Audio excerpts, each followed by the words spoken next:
And it is so. So it is said, so it is done. Matt said, let there be a show, and there was. All right, ladies and gentlemen, boys and girls, children of all ages, kids from 1 to 92. If you're over 92, well, you're out of luck. God bless you if you're over 92. God bless you. Absolutely. It is Charlie from Riding Shotgun with Charlie and Matt from Meet the Pressers. We have had about a month off. I was thinking that the other day. I'm like, a month? Has it really been a month? I felt like bad, like neglecting our duties. Right. Well, we had a guest that fell through and then didn't work out, and now we are back. We've got Chad Winkler from Boondocks Training. Yeah, Boondocks Firearms Training Academy, located in Central Mississippi. All right, we got Matt. We got Chad from Boondocks Training in Central Mississippi. So it is great to see here. We've got some people that are already chiming in. We've got David. We got the South Range Defense LLC and Melvina. I think, didn't Melvina win something last time, or was this? She was just going to have you out there to teach a class, wasn't it? Well, she's actually taking. I'm going to be in Nevada on Saturday teaching. On Sunday teaching the Saber Red Pepper Spray instructor class, and she's one of the students in my class. That's what it is. I knew her. I knew her name would come up before. Yep. So a lot of this came about with the post you made, Chad. Made me think. We really need to hit this quick. We need to talk about this because I know the politicians are going to hit it quick, and they're going to start talking about banning ballistics vests and whatnot. Because New York State's already got a bill to do such. It's been put on the back burner, but they're probably going to try to revitalize it. And I talked about that this morning on the radio with Dave Allen. But that and then David Moultrup, who's on here, he does our Facebook page, keeps our Facebook page up to date. He did a post on our Facebook page and sent me some information too, and it just got me thinking. Let's get some minds together. And I like what you posted, Chad, and I thought this would be a good chance for us to get out there and try to educate the masses and give people sound bites and things to think about and things to say to politicians and anti-gun people, so it doesn't start going down that trail of ban the guns. Yeah. I hadn't seen that yet, but I imagine it's coming. So, or at least hadn't seen it to the extent I expected it to come yet, but it's coming. So, for sure. Yeah, it's a little nuts. I was messaging someone over the weekend, and we said, "Hey, did you see the shooting?" And he said, "The one in the one in Buffalo." I'm like, "No, the one in California." He's like, "Yeah, I didn't see about that one." And I thought there was one in Wisconsin as well, wasn't there? There was a post-NBA playoff game. There was one in Milwaukee, yep. Somebody step on somebody's sneakers or? Yeah, I mean, three different shootings, three different things. The one in Wisconsin was probably more of a fight issue. The one in California was a church shooting, and then obviously the one that happened in New York was more of your, I hate to say traditional mass shooting type stuff. So yeah, well, people don't understand that most of these mass shootings, even though we hear about the school ones are the most horrific, if you will. They're all bad, but those are the ones that resonate in our head the most, and that's because it's kids and unarmed, and all this. Most of the states ban people being able to have weapons or guns inside their schools, or at least half the states do, that are run usually by the political party that's anti-gun. But the major majority of I call them active killers. I don't like the shooter portion of it. I like to focus on what they're doing, not the tool they're using. But those events typically happen in a public setting, such as the Buffalo situation. Though usually it's over 50% of them know or have some kind of tie with the location. And so this one's a little different than the normal statistics, unfortunately, or whatnot. Well, even go back to 2018. You look at in February 14th, you had the Parkland shooting, and that got a lot of media attention. March 18th, you had the Santa Fe, Texas shooting where 10 people were killed. That story popped up on the news, but because the student used a revolver and a shotgun, it quickly died down again. And then a week later, you had the one in Noblesville, Indiana, where the teacher was actually an Alice-trained instructor or Alice-trained active shooter person, and stopped it in the classroom, and nobody died. And that one never made in it. So all of these things are motivated by the narrative from the media aspect of that. And So the Santa Fe, Texas one, 10 students. I mean, that's as bad as Buffalo was, and in a school, and it hit the news media for about an hour and a half, 2 hours, and then it just died down because it didn't fit the narrative. Dave this morning on iHeartRadio, WSYR here in Syracuse, he had mentioned that there was, I think it was Tops maybe came out with a statement that people should be armed or something. Like disappeared quickly. I think he said it was Tops. I caught it as I was thinking about what we were talking about. But that's pretty profound. If that was, I don't know if you guys know or not. Do you know if they came out with a statement like that? Did you hear such? I saw a news story from a gentleman that was talking, the interview, that did say that if more people were armed, this probably wouldn't happen. And so I don't know if he was affiliated with Tops or not, but he did have that news story came out, and I have not seen it again since. Yeah, I saw that clip. I do not think he was. I think it was just somebody that was either at the store or someone that was nearby. And Gotcha. and honestly, the clip, I think, if we're thinking of the same one, which I assume we are, it was an older black man. Yep. And they probably did not get what they were looking for from him. So, right. All right. Let's try this again. We need somebody else around here. Yeah. That's unfortunate. There's going to be politicians using this to their. So David says CNN. Let's throw that one up there. CNN cut the guy off before his comment about more people needing guns in training. Yep. And that was I know that was shared on Twitter. I think Tom Gresham and Coley on the War shared that. That's where I kind of saw it. Brian makes a good point here with it's not going to make the news unless it fits the anti-gun political agenda, and that's kind of what we've been just saying. It's so true. Yeah, absolutely. I do remember the shooting with the revolver and the pump action shotgun, and I completely forgot about it as well until you brought it up, Chad. Yep. These things, we know that they're not going to talk about these things because they don't fit the whole semi-autos and it's a medieval black rifle and all this sort of nonsense. So it doesn't make its way to the top, and they don't push it, and and we don't hear about it. We forget about it. That's right. Well, let's talk about what people can do out there. I touched on a little bit with Dave Allen this morning, but I kind of want to get your guys' intake on it and see if there's anything that I might have missed or maybe that we could highlight a little bit more. What are your guys' thoughts as far as tools and training and situational awareness? What comes to mind? What's on your heart that you want people to know that can help protect them out in the communities? I want to before we talk about what you can do, let's talk about what the people in the Taiwanese church in California did. Is they, Anthony Colandro came up with this phrase a few years ago, and it's called "rush the nut." And they rushed the nut. They went after this guy. They threw a chair at him. It threw him off. They were able to get a gun or two away from him. One lady put a gun in a refrigerator because I guess it was going to help. I don't know. And then they tied him up with electrical cords. Right. So the big thing that needs to be done to stop these guys is the same thing that happens to stop bullies in junior high, is to fight back. Right. And you can go back and look at that in the church scenarios like you had in the Sutherland Springs church scenario where 26 people were killed. And then a few weeks after that, or a few months after that, you had the Antioch church shooting in Tennessee, where a lone usher, 22-year-old guy, rushed the guy with a gun and stopped it. And nobody died in that church shooting. So, or the one in was it Waco, Texas church, the one there where the guy shot he's had the shotgun pointed at the guy with the collection plate, turned to the other guy that was trying to reach for a gun, shot him, turned back and shot the guy with the collection plate. And I mean, that one I looked at that and said, you grab the gun, grab the shotgun, drive to the ground. Yeah, absolutely right. I do a church security program.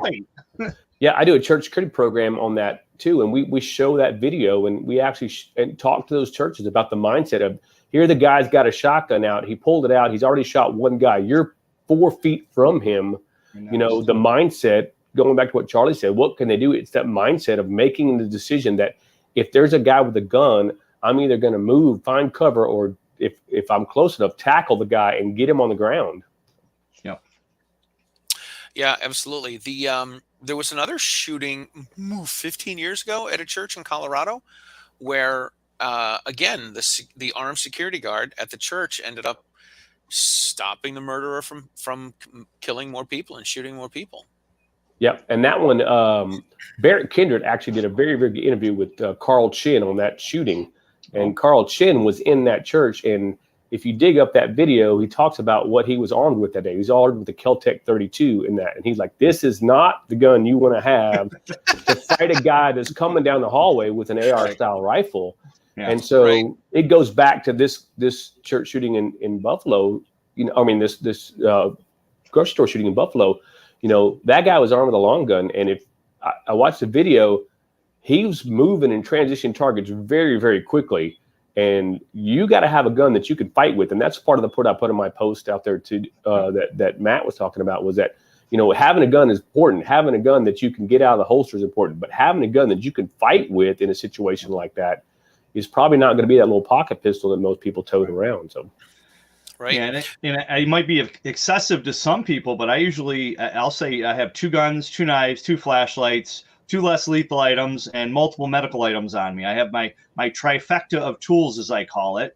I have lethal, less lethal, and medical, and I have multiple of each because you don't know. One might not work. They might know where one is. I mean, if we have our primary gun in one spot, appendix carry, left-handed, right-handed, or strong side right-handed or left-handed, that's the predominant place people carry. And if they see a little bit of a bulge, or they think you have a gun, or you're going for it, right, then I'd rather have another one in my pocket as maybe a backup, maybe not my primary, but better to have it, not need it, than need it, not have it. I'm with you on that, Matt. I carry as much stuff as I can hold in my pockets and on my belt. So it's good for exercise. Do your squats. You get your reps in. Right. All of a sudden, you're paying attention to your junior high coach and bending at the knees. That's right. You're like, why are my knees so shot at 47? I wonder why. Right. Carrying everything but the kitchen sink. Before we move on, I just want to say real quick for everybody that is watching the show live, please go to meetthepressers.com/giveaway and enter the code CHAD to get the possibility of winning a $250 SIRT training pistol that we are giving away at the end of the show tonight. So we've got about 19 or 20 people that are tuning in through the live stream somehow on not on my social media, not on my Facebook, because I have been banned.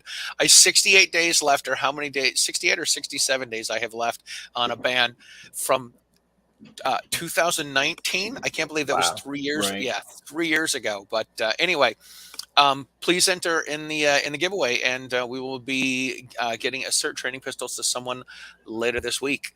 So everybody, and I want to say this to everybody out there that is watching, like the many that are on, it looks like my page, my personal Facebook page has the most views right now. Those of you on there, please go to Riding Shotgun with Charlie and Meet the Pressers on YouTube and subscribe. And follow Chad. Send Chad a link. We can go to Boondocks Boondocks Firearm Training Academy on Facebook and like our page there. So I post a lot of stuff out there too. So yeah, they got like over 6,000 subscribers on there. So it's not just a minuscule page. He's done some work to get it up to 6,000, and Facebook will probably take it away at some point. Probably. Right, Charlie? If they don't ban you, then yes, they will take it away. All right, so let's go back to things that people can carry. Instead of a whole utility belt, what would be the minimum, especially for someone that's new? Because I carry guns and knives, but I don't carry any first aid, because I've had a very little bit of training in first aid, and when I mean very little, I mean very little. So what kind of things should people carry? So I had a conversation with somebody, and I don't even remember what it was. I think it was after the class I taught last night. And he said, I'd like to carry medical stuff, but I'm not trained on it. I said, yes, but that doesn't mean somebody in the area of the incident's not trained. And if you've got a tourniquet on you and you're at the top shooting and somebody's bleeding out, somebody be like, does anybody have a tourniquet? And there could be somebody there that's used their tourniquet on somebody else, and they're looking for extra tourniquets, and you whip your tourniquet out and say, here, I don't know how to use it, but if it can save a life. So, even if the training's not there, I don't say that for a gun. Like, don't just carry a gun and not know how to use it so you can hand it to somebody to use. But a tourniquet, medical, I use a tourniquet, quick clot, 2 chest seals, and a pressure bandage is what I have on my ankle, along with scissors and some medical gloves. That's what's in my IFAC. Mountain Man Medical sponsor Meet the Pressers. So please, mountainmanmedical.com. Check them out. Yeah, and I just keep an IFAC on me. It's got a tourniquet. It's got some bandage gauze. I try to keep mine pretty simple. and I wear it on an ankle rig. And then if I'm out in shorts or whatever, then I usually have a SWAT T tourniquet on me somewhere in the pocket. So it's not the best option, but it's what I can carry comfortably, and it's better than nothing at all. So nice.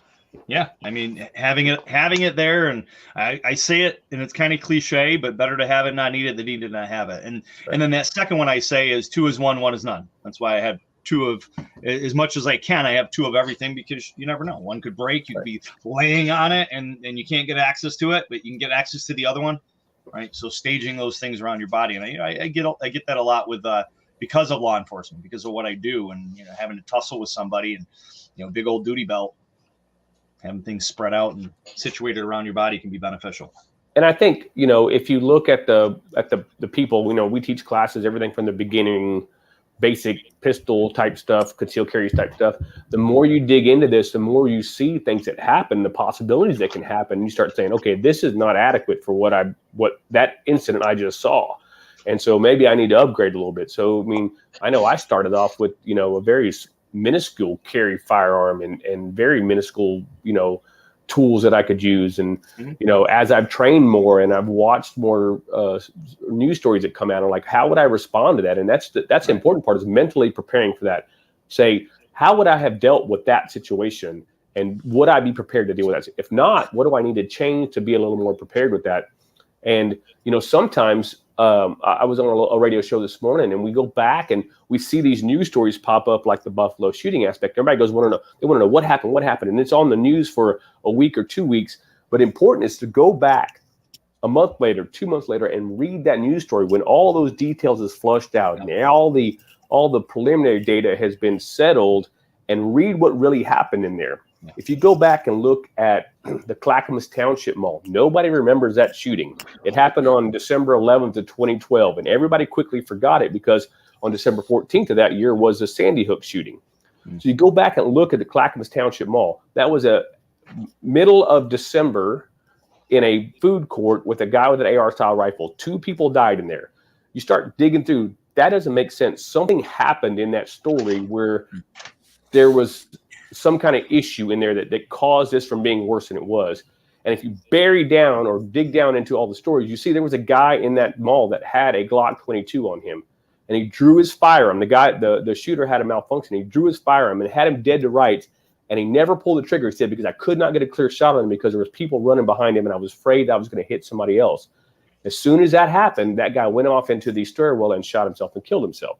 So the mere presence of a firearm without ever firing a shot probably saved a lot of lives in that Clackamas Township Mall shooting, but nobody ever talks about that.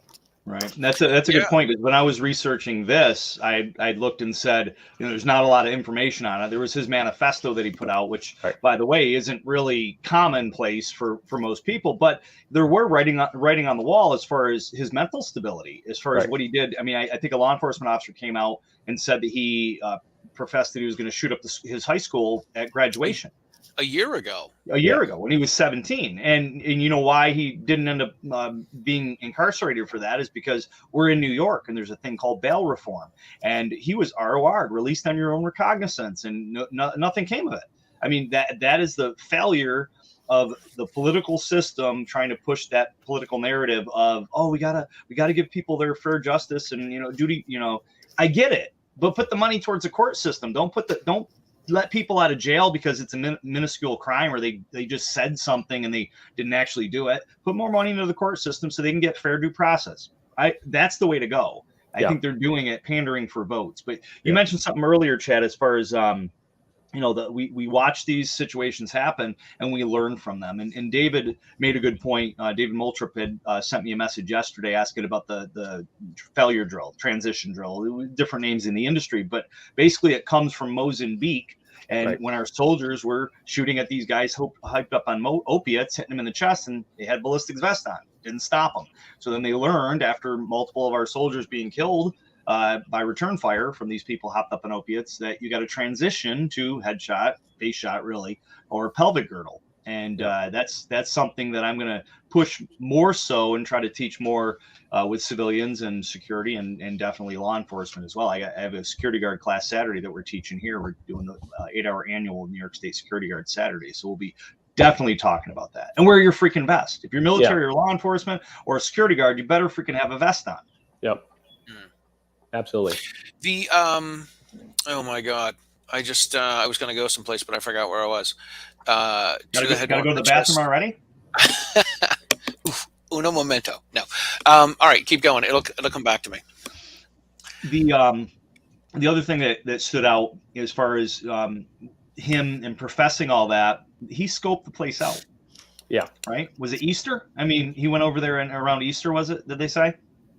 Yeah, it was a week ago, I think. So I don't know. I heard it was a while ago. I heard a week. It might have been month. So Okay. I heard it was like the day before, like because it's a 200-mile drive. So he knew a neighborhood to go to. That was there were a lot of black people, and he went there. I guess what I heard is he went there the day before, scoped it out, and then. I don't know. I didn't see that he did it once before. I do know what I was thinking of, and I don't want to sidetrack us.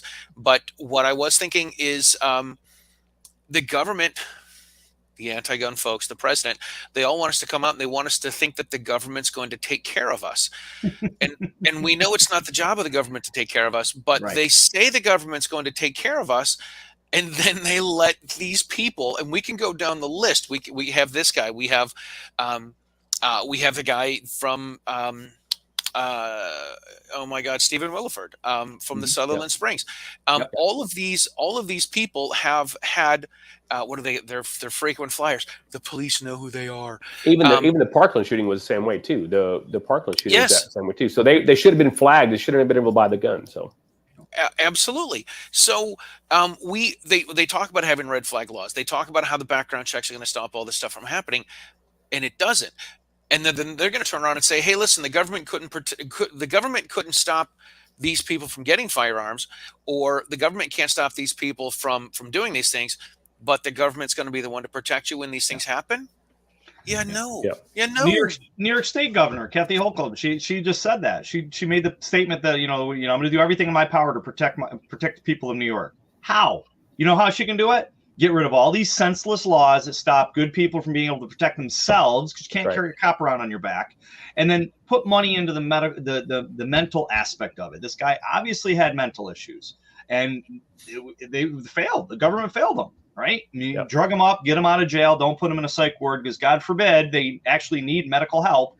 And then what happens? They do something like this. And sometimes you wonder, I mean, these politicians can't be that stupid to just not see this. So it's either they're inept, or they're stupid, or they really just don't want us to have guns because they're afraid of what we're going to do if they keep pushing and going the wrong way. We're not in a civil war yet, but the shit's heading that way. And I'm not calling for it, and I'm not saying I want to be in one at all. So, but it's going in that direction, because these politicians are just they're barking up the wrong tree. It's pissing me off. And goes back to what Charlie said about they want police to protect them. Well, that whole incident was over in 30 seconds. I mean, he shot 10 people in 13. But I mean, from the video aspect of, from the time he got out of the car till the active video ended, it was about 30 seconds. But it was. He shot 3 or 4 people in the parking lot in 5 seconds, and even the security guard wasn't able to stop him. In the Santa Fe, Texas shooting, in the school shooting, there was a school resource officer there that got shot and taken out. In the Borderline nightclub in California a few years ago, there was a security guard that got taken out. In the Pulse nightclub shooting, there was a security guard taken out. So just because they have security doesn't mean you're secure. It's got to be up to you. Yeah, for sure. Sure. So two of my favorite podcasters. One of them is Adam Carolla, and I love Adam Carolla, and he likes to play a game all the time called Stupid or Liar. And this sounds like what this lady in the in New York needs to do. Is she stupid, or is she lying about all of this? The other one I'm going to suggest everyone check out is episode 63 of the Gun for Hire podcast, and it's 10 years old. I posted it on the Riding Shotgun with Charlie Facebook page a few days ago. Anthony Calandro and his side, I hate saying sidekick, but his co-host Sandy, they have in one of their instructors who's a police officer. His name is Mac. They go through the 5 things that that a mass murderer goes through before they go through this. And I listened to it. I listened to it 10 years ago. I honestly thought it was episode 66. I tried finding it. And then after the shootings this past weekend, I went back and ended up finding it on the Gun for Hire website. But it's Gun for Hire radio podcast number 63. They go through all of the 5 stages that murderers go through before they do this. They go through the planning of it. They go through the fantasization of, hey, I want to go out, I want to shoot more people than other people did. They want to kill more people. They want to get a higher score. They go through things like planning it out, and getting the supplies that they need, getting the firearms legally or illegally, however they get them, and then acquiring all the stuff they need, coming up with a game plan, and then making it happen. And that was a really good podcast. I think everyone should check it out. Yep. Yeah. Dig that one up. Yeah, I wrote it down, so definitely everybody out there should. And we got a few more people that popped on. Dave's been throwing a bunch of stuff. So he said April is when he came, and then the day before, right? Okay. Ron Wayne, Luke says, "Preach it, Matt." Thanks, Luke. And he also says he was. What did he say? He was smooth, and smooth equals fast. Yeah, I mean that's a saying that we say in the industry, right? Tad's glad that he could catch us tonight, so glad to see all you guys on there. Yeah, and G-Webs is here. G-Webs loves the format. I love that G-Webs was listening to the Rapid Fire podcast from Cape Gun Works earlier today, and Defense Dad is here as well. He's I think he said he's driving home. Nice. Yeah. This is interesting. Jeffrey here says that most of the active killers tell others their plans. So yeah, I mean, gleefully. Yeah. Whether it's through a manifesto or right through other stuff. I did see. God, I just saw this. Didn't he tell his plans when he was 17? I mean, Yeah. isn't that enough? Like, I'm going to shoot up my high school at graduation. What else? What other plan do you need? Okay, let's lock this guy up. Get him some medical help. Right. There's something not right with this dude. Well, and bring that back to what you said there, Matt, talking about that piece of it. I was actually at a graduation last night, and the mental process is I'm sitting there in the stands waiting for the students to come in. And I'm like, okay, here's everybody's on the football field. They're at the 50-yard line and I'm at the 50-yard line, and there's a brush line behind us. Okay, what am I looking at there? I've got a 40 or 50-yard shot out here, a 50 or 60-yard shot out here. That kind of stuff, mentally preparing so that if I see something happen, I'm not stuck with figuring out what is going on here. I've already said there is an active shooter going on there. He's targeting the graduates of this class, and he's 45, 50 yards away. I know I can make that shot, that type of stuff. So I'm already preparing for that stuff, and that's the hard part that I think it's important to get people. A lot of folks in our community like to buying the gears, and they like buying the guns, and then they want to spend the money on the firearms and not the training aspects. They don't know what they can and can't do, and then they don't invest the mental process of being able to draw those lines in the sand. When do I get involved? When do I not get involved? And also, what would I do if this happened? So that you're not stuck there going, I can't believe this is happening, and freeze. Well, that's a good point. That freeze, Colonel Jeff Cooper, or the Marines added it after Colonel Jeff Cooper and condition black. Right. I like to call it the fetal position, on the floor with your thumb in your mouth and shit in your pants, or we could call it the fecal position if you want to. Nice. It's not a situation you want to be in, but you hit it spot on. You got to visualize. You got to be able to think. Okay, I'm gonna if something happens, I'm gonna do this and this. Have a plan B. Have a plan C. Be prepared for that. Visualize if it's going to happen, because that'll help build your mind so that if it does happen, God forbid it does, but if it does happen, you're able to at least mentally push yourself through it. It's repetition, right? Just training. Yeah. So Luke here, Luke said something about Discord, and someone asked what Discord was, and Discord, Luke says that Discord is a chat group platform popular among the gaming communities. And David chimes in again and says the Buffalo's killer's best friend was a Hispanic guy, and stated that he had no clue the killer was racist or anything. Some of his best friends were Spanish or Hispanic. Right. He's selective racist, I guess. Right. He pulled out what's that card that they had in the Family Guy? It's like the colors, like the the lighter colors you did not arrest, and the darker colors you did arrest. He had one of those cards, right? Yeah, he was light enough to be a friend, I guess. I don't know. I don't know. Yeah, I also what did I see? I read something. Oh my gosh!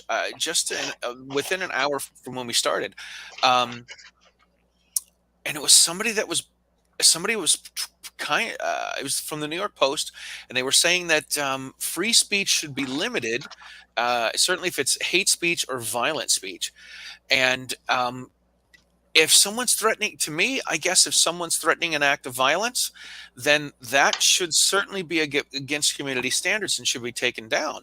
But if somebody's, I guess there's a weird fine line. If somebody just wants to spew off hate about something, I don't want to say that it's empty, but if they come out and say, you know, I hate these people and I want to go kill them, okay, now we got something to go on. You know what I mean? It's that tipping point. You know, I mean, I'm one to, you know, I just want to be left alone. If I want to stand in my yard and swear because I stubbed my toe, you know, let me do that. But if we let the government control all that, I mean, there's things that people say on the internet that if they said that in front of somebody's face, they get punched in the mouth. Right. Now, would I do that? I'm gonna have a lot of reserve doing that because I've got a lot to lose, and they probably either sue me or I'd be charged criminally for doing such, depending on how hard I hit them in New York State. You know, but you know, it's like you don't do that stuff because when I was younger, man, drop of a hat, that somebody steps on your shoe, you get in a fight. I mean, we had brawls. We had brawls in basic training in Fort Sill, Oklahoma, on the 3rd floor of our barracks, just to see because we had so much pent up energy. We beat the shit out of each other. Right. And like just crazy stuff, you know. I mean, I'm a little more reserved now as I'm older, but you know that beast is coming back if people start acting a fool. It's getting a little insane. All right, so Tab asks a question here. Tab asks, as a parent that is going to a graduation on a high school campus, how do you protect yourself if you can't carry on school property? Move. I love it. Like move as they're you know. No, like move to a different state. Yeah. I know. A little more. I think by the time the kids at high school graduation might be a little bit too late. Yes. All right. So Matt's showing his OC. He's down with OCC. Yeah, know me. He's down with OCC. Yeah, O'Leary's and capsicum. If you can carry it, I mean, some schools will let you. In New York, you can't. This is illegal to have it in a school.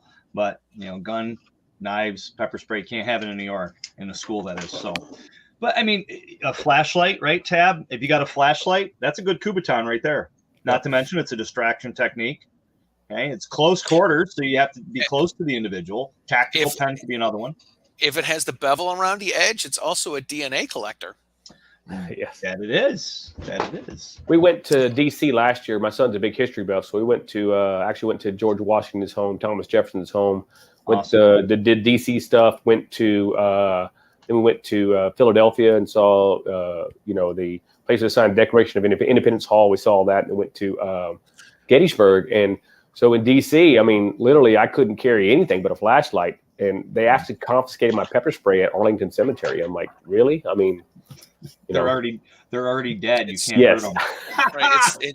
It's you know what? At that point, it's a topping for a hot dog. Okay. Yeah. Well, they took my tactical pen. It wasn't even. I mean, it's just a pen, but because it's rigid, they took my pen. TSA took it. I'm like, come on. They're like, it's a Kubaton. I was that close to pulling out my flashlight and saying, that's not a Kubaton. This is a Kubaton. Yeah. But then they take the flashlight, so I was like, yeah. Crocodile Mallory over here. That's right. Now that's a Kubaton. Exactly. I have some credit card knives, and I had one taken at the Capitol building one time. Oh. So that happens pretty quickly. Was that by a bad guy? Like they stole your credit card? No, it's a credit card that folds out. Well, it's not really a credit card, but it's the size of a credit card. Folds out into a really sharp knife. Yeah, anyway, I think go back to that question we had from that viewer there that said, "What do you do if you can't carry?" You know. Yes. We should train our or train our students to how to respond to that piece of it. You know, I mean, even if it's just a run, hide, fight mantra or something like that, to tell them to start moving. If they hear gunfire, get moving. Don't stay still. You know, that's a huge benefit to them if they can just start getting moving and get going, so that they're not a sitting target. And so, you know, obviously I would love to be I would love for the guy to be able to carry a firearm when he goes where he's going, but if that's not the case, at least talk to your kids about it. So, and be a moving target. That's a good point. Actually, I think Steve Washington had mentioned, don't play dead. I actually had somebody say that to me, like, well, if an active shooter comes in, I'll just play dead. I'm like, you're not dead. They know you're not dead. Their goal is to shoot one person at a time. And you're not going to be able to play dead. You're going to be going, you're not going to look dead. Right. And if you got a kid with you, that kid's definitely not going to be playing dead. No matter how much you tell them to play dead, they're going to be freaked out. So you can't play dead. And you're like, well, what do I do? They got a gun. Fight. What do you got to live for? Fight. Yeah. Overwhelm their senses. Shock and awe. You know, power in numbers. I saw a video this week, security cam from somewhere, and it was a gunfight that happened right outside of a grocery store. There were 3 guys, and then one guy went in, and then like 2 cars came by, just bam, bam, bam, bam, bam, bam, bam, and just shot the crap out of these dudes. Then they got out of the car, and these guys weren't moving. You could see there was blood on their shirt. They were not moving, and somebody came over and shot them again. Yep. I think I saw that one. Yeah, I saw that one too. And we've done an active shooter class for kids. We've actually done one for, you know, kids that are about the 16 to college age stuff. Bring it in, run scenarios with them, and teach them how to take the people down and use body weight to hold them down and that kind of stuff. And so they literally, when they walked out of that class, they went back to talk to parents. Says, hey, we got to prepare. We got to have a home defense plan. We got to learn this. We got to learn that. So it doesn't take much for them to spark their brains and get them thinking and saying, hey, I can actually do something here to protect myself. For sure. And this here, Luke says, metal Bic pens and Sharpies. Whatever you got to do, MacGyver it. I say MacGyver it. Figure whatever it is. And you made a good point earlier, Chad, like you're visualizing. If you're in the school, visualize. Look around and say, okay, what can I do? Stapler. Hey, that pen holder, that's ceramic. That's pretty hard. I don't want to. My kids gave me that, but that would hurt if you hit somebody with that. Hold that in your hand, pop. Or throw it at them, something like that.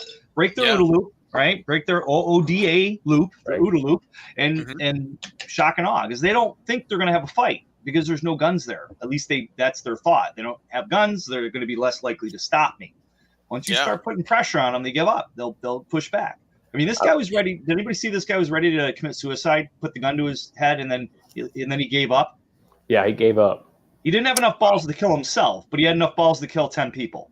Unbelievable. What a coward! You know what I mean? I mean, I don't want anybody to commit suicide, but I mean, it's like, dude, I mean, you got mental issues, get help, seek help, ask for help. Don't take it out on other people that are innocent, have nothing to do with your pain. Yeah, about a year ago, I guess it was, maybe a little longer than that. I went into school. I was doing something to school with paperwork or something for my son, my oldest son, and I went in there and on the counter with the secretary's desk was a big bottle of wasp spray. I'm like, y'all got a wasp problem in here? And she's like, and she was like, it's for an active shooters. They actually gave him a wasp spray and a hammer. I'm not a big proponent of using wasp spray to stop somebody. I'd rather have the pepper spray aspect of that stuff. And I said, go get you some pepper spray. But at least it was better than no plan at all. So right. Well, when people say to me, they ask about peppers, the hell was it? Wasp spray, because it's got a longer distance on it. I always say, listen, you shoot that in somebody's eyes and they go blind, they can turn around and sue you for their loss of sight. And not to mention the bottle, not for human use. That's it. It's against federal law, and I actually talk about that in my instructor class and my student class. That it's $5 for a bottle, a can of pepper spray of the wasp spray. I'm looking at it right now, $4.12 on Amazon, but it's $15 for pepper spray. Really, you're going to be $10 cheap for something that's made for bees and versus humans. Right. And not only that, but you go for a walk, you're not going to carry wasp spray on you, but you can carry pepper spray if you run into a dog, right? That's a much better option. You just strap that wasp spray to your back. Yeah. All good points. I want to go back and hit some of these comments. Some of these have been really good. Mr. Anderson here says the problem is who will define what violent speech is.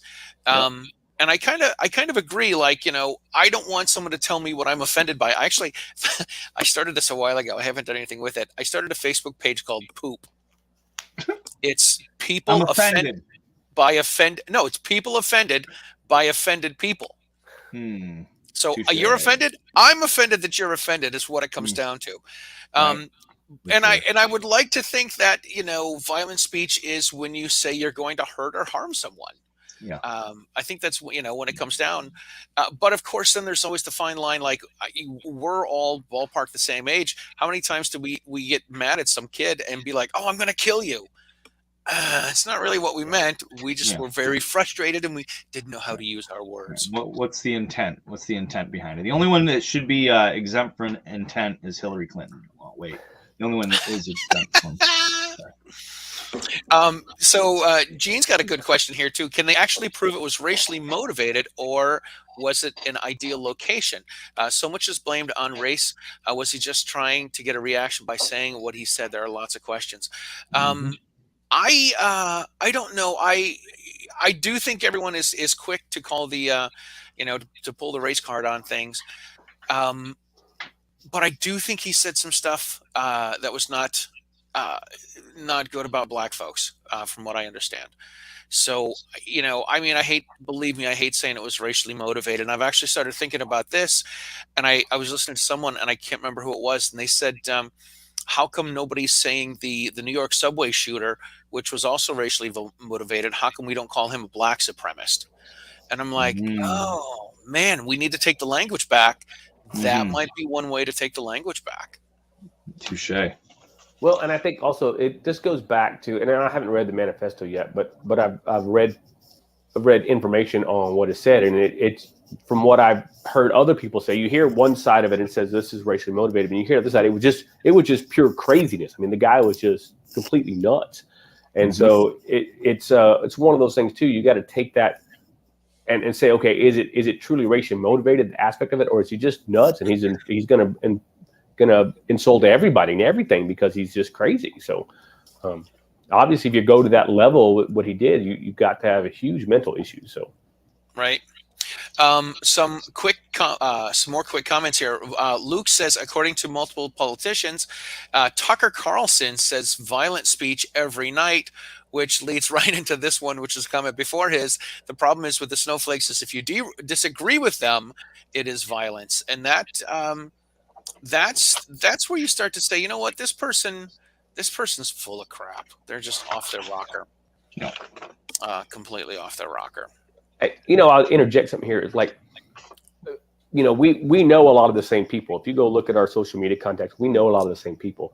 The people that we deal with in the training industry, in the firearms industry, they don't get bogged down in that stuff because they understand that, hey, I'm preparing to protect myself, and I really don't care what anybody else thinks about me or whatever. So the training industry, actually, you hear the old saying, an armed society is a polite society, and there's a lot of truth to that because especially as you get into the training aspect of it, you see how bad things can, or how quickly things can go bad, and you start thinking, man, I'm gonna back away from this. This is not something I want to be involved in because it can turn ugly really, really quickly.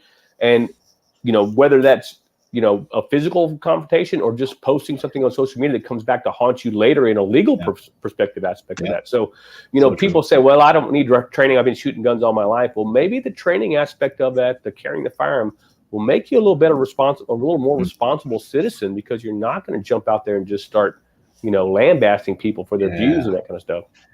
I had two ladies in a class last night that, they were like, well, if somebody comes into my house, I'm sorry, but I'm not going to retreat to another room. I'm just going to blow them away. I'm like, well, what if you miss? I mean, I do private lessons if you need help with accuracy, but what if your gun malfunctions? What if they got ballistics vest on? What if they're on drugs? What if there's 5 of them? What if they're armed? What if they're not on drugs they're supposed to be on? There's so many caveats to that.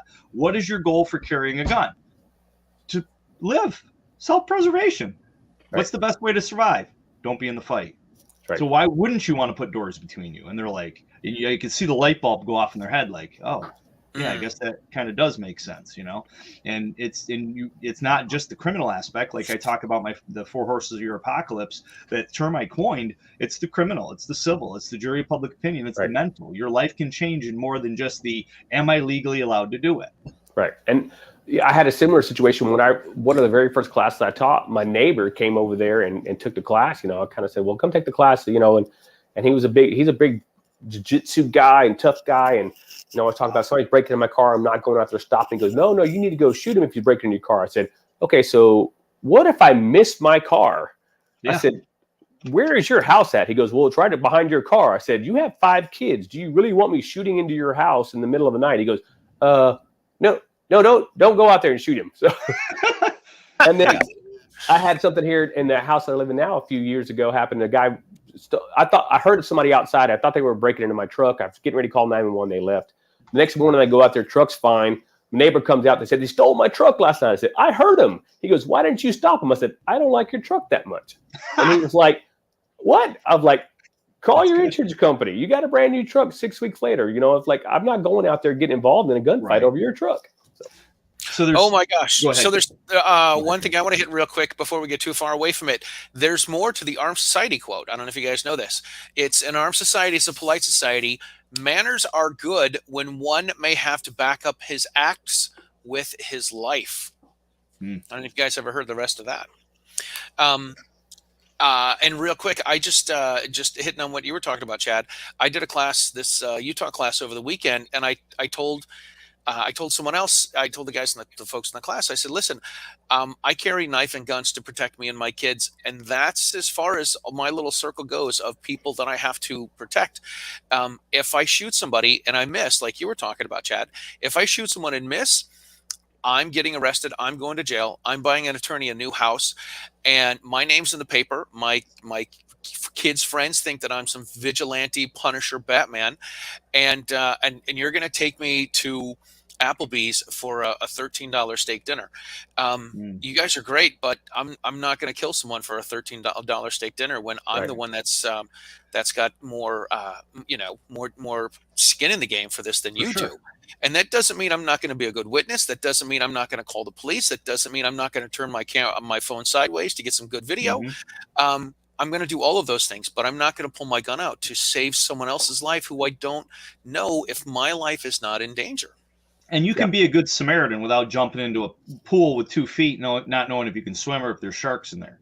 Right. You can call, I tell people it doesn't matter what the truth is. You can stand behind a wall and yell, I've called the police. They're on their way. Cut it out. And you might be on the phone with 911 waiting for them to answer. Right. It doesn't matter. All you got to do is convince them that you called the police. You could be right.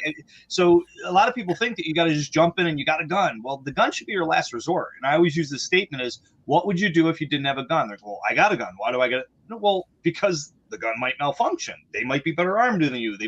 There's so many variables to that. Why do you want to go for the gun first? Think of other ways. If you have time, take that time to think to yourself, okay, do I have time? Okay, can I retreat? Can I get behind this door? Can I, whatever. Is there other tools you could use that could stop the threat? Going for the gun might not be the best option. And what I usually ask people in my classes is, who in here has ever been in a deadly encounter where a gun saved their life or could have been used in a situation to maybe make the situation stop quicker or something like that? They wouldn't have been hurt. And usually maybe 1 to 2 out of a class of 30 or 40 will raise their hand. And it's usually one time, maybe twice. And usually if I drill down, it's because they're military or law enforcement or first responder. And then we say, well, let's take that out because that's job specific. So that being said, that percentage is so low. What are you carrying for all the 99 other percentage of the time? Nothing. So you're carrying a hammer expecting to only run into nails, and you're screwed when you run into a screw. Right. Nice. Waka waka. Well, go back to your point there on the armed society to polite society. If you go back a little further, you look at the amendment. It says well-regulated militia.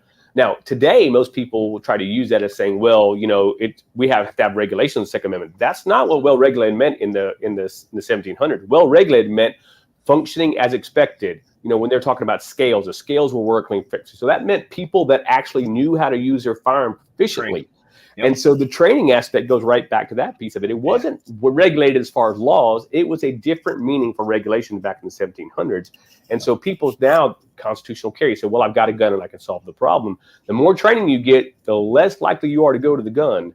So I was on the radio show today, and this guy was throwing scenarios, and he goes, "Okay, you're sitting in a parking lot. This guy's kitted up. He's walking into a grocery store with his rifle and kit on." And I'm like, "I'm not going in."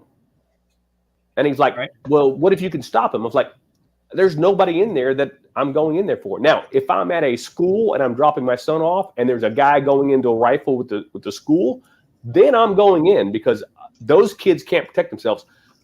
I live in a state that's constitutional carry. Anybody in this state can carry a gun. It's not my job to stop them from not being prepared to protect themselves.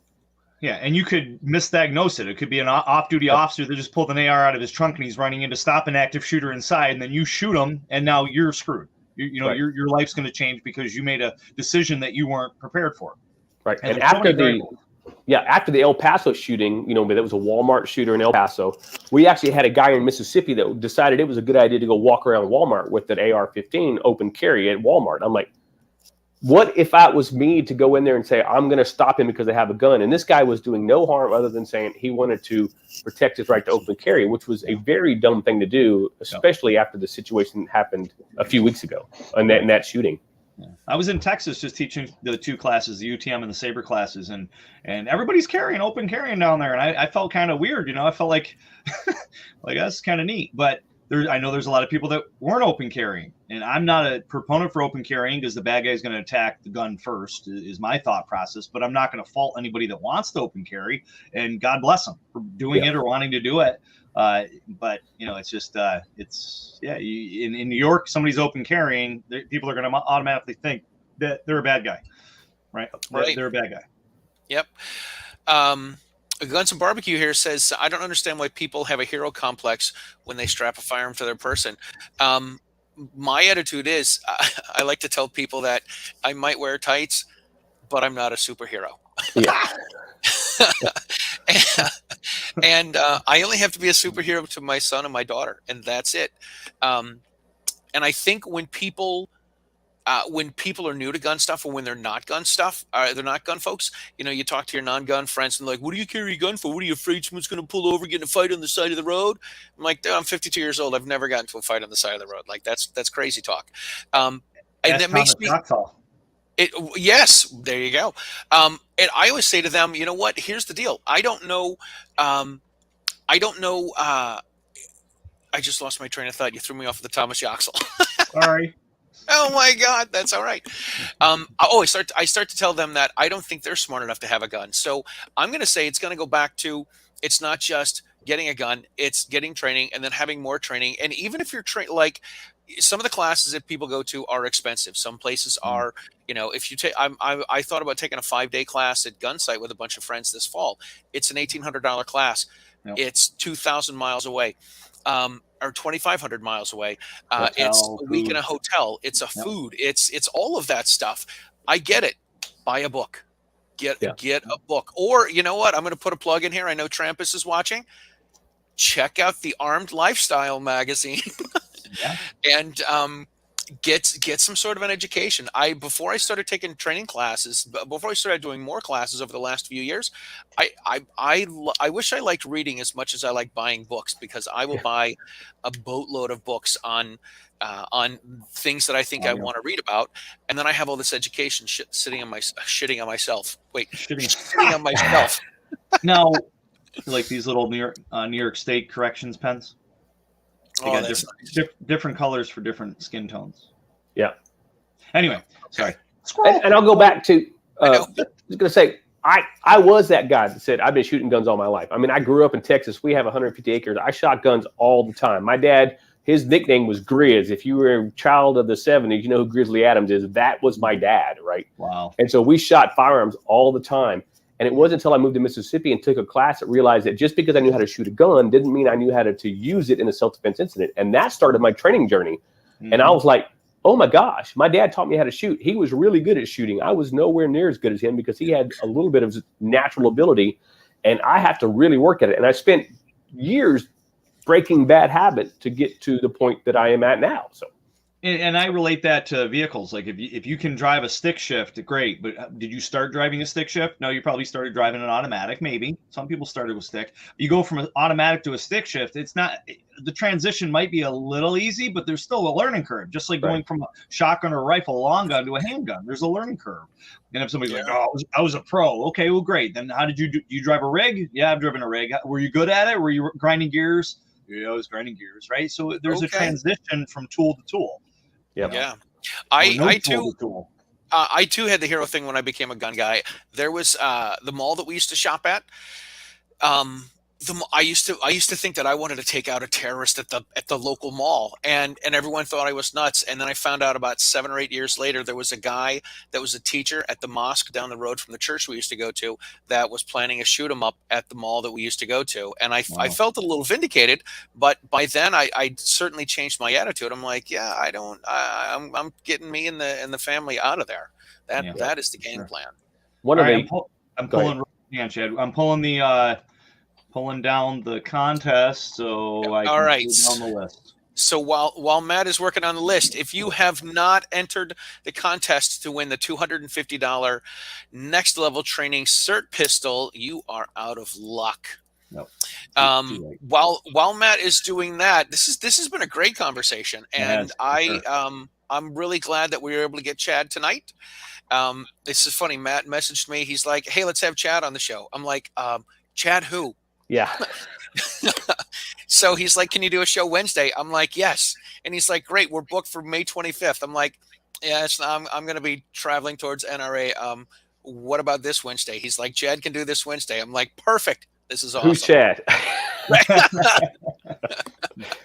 Chad's in, but I don't know who he is. Yeah. This was great, man. This is a lot of fun. I love hanging out with hanging out with all the gun folks that we hang out with. Before we have you draw the number, Chad, where can people find you and all of your social media and your training, your website, all the stuff that you are doing here in the gun community? So we go to Boondocks FTA. That's Frank Tango Alpha. BoondocksFTA.com, and we're on Facebook and Instagram as well. So I post a lot of stuff out there. So come follow us. Come take a class. Our facility was modeled after Gunsight. The original owners modeled it after Gunsight. The original owner was after the Aurora, Colorado shooting. She said, "I need to get practice. I need to get training. I need to learn how to do that." And so they went to Gunsight. Her and her husband came back and built that facility because of that trip to Gunsight. So wow, that's awesome. That's awesome. I had a real quick thought, and I'm going to let you ponder on the number, Chad. 934 to 963. So pick a number between 934 and 963. Somewhere's in that window. 934 to 963. 945. 945, and the winner is Apollo Stanek. Apollo Stanek. All right. Where is Apollo? Apollo did not write in. So where is Apollo? Where in the world is Apollo? Where in the world is Apollo? I don't think we saw any comments from Apollo. I don't think so, but that's fine. And that's okay. That is quite all right. So keep going. Where you guys were going? Oh, I just say, guys, take advantage of there's tons of educators and trainers out there now, and I'm a big fan of Tom Gibbons and Dave Spalding and Brian Hill. I've got him coming back out to Boondocks coming up pretty soon. So, the more you can expand your training process or the training people, the more you can find what works for you. And you can never leave a class and not learn something. So just keep practicing, keep training, keep becoming better. And you'll find that, you're better prepared to protect yourself and probably less likely to get involved in something. For sure. And you made a good point as far as hosting people. We're hosting Masad Ayub in Western PA, Clint Macro and I. And that's, Charlie, you alluded to the fact that it's expensive to go to these courses, and it can be, but it's also a smart idea if you can host somebody. So think of that. If you're in an area where you can bring somebody in, usually like when somebody hosts me for UTM or Sabre or NRA or USCCA or soon to be Taser, just got the word. So You're going to have 10 master instructors traveling the country, and I'll be one of them doing the TASER civilian instructor course coming up in the next couple months. But in that case, those classes, whoever hosts me to come in usually gets the seat for free if we meet the minimum numbers, right? Absolutely. That I was telling Charlie before you got on. I was like, that's my job. Is I get to host all these guys and get to take the classes. So the last one I finished was Masada Hughes Mag 80 class. So now I got to get him to host a Mag 120. So. Yeah, we were doing the Mag 20, and then it's rolling right over into the DFI, Deadly Force Instructor. So we're going to be doing the 5-day Deadly Force Instructor with Mag 20 integrated into it. Yeah, so that's awesome. And all right, last thing I want to mention too, because I almost forgot, I'm hosting Joe Tedeye from Dual Survival. We're doing a 2-day survival class up here in New York in September. So everybody watch out for that. Very cool. If what's that? We'll have to have you up. Oh man, that'll be yeah. If you are in Massachusetts, June 4th and 5th, Matt, I'm actually hosting Matt at a pepper spray instructor class, a saber pepper spray instructor, and a UTM instructor class. So if anyone's watching this and they are in the New England area or Central Massachusetts, Connecticut, please reach out to Matt and we'll get you signed up. We'll get you taking the class. This has been great, man. Time flies. I absolutely love doing these shows. I love making new friends, and I'm glad that I'm glad we can add Chad into my circle of friends. I think this is awesome. I wish we had another hour. Me too. Great talk with y'all. I appreciate the invite. So anytime. Definitely. All right. Well, listen, we're going to wrap things up here. Thank you guys for watching the show. We appreciate you being here. We love having the comments. Congratulations to Apollo. I think we looking at gun websites comment here. I think we found out his real name is Apollo. I think that's what he's alluding to. Oh. So anyway, thanks to everyone for tuning in. If you have not subscribed to Writing Shotgun with Charlie and to Meet the Pressers on the YouTube channels, please check those out. Please check out Boondocks FTA. That's correct. On all of the social medias. Check out Meet the Pressers on all the social medias. Check out Writing Shotgun with Charlie. And we are looking forward to doing this again. Chad, thank you so much for being on. Congratulations to Apollo. Like I said, I know that Trampus was here. We have an upcoming issue of Armed Lifestyle magazine should be coming out soon, and actually we do have a couple articles on carrying tactical pens, which you might want to be interested in. Somebody was wondering what they could do, and that's something you should check out. So anyway, that's it. We are over time. Thank you guys so much. We'll talk to you guys. We'll see you again. Thank you very much. Stay safe, everybody. See y'all.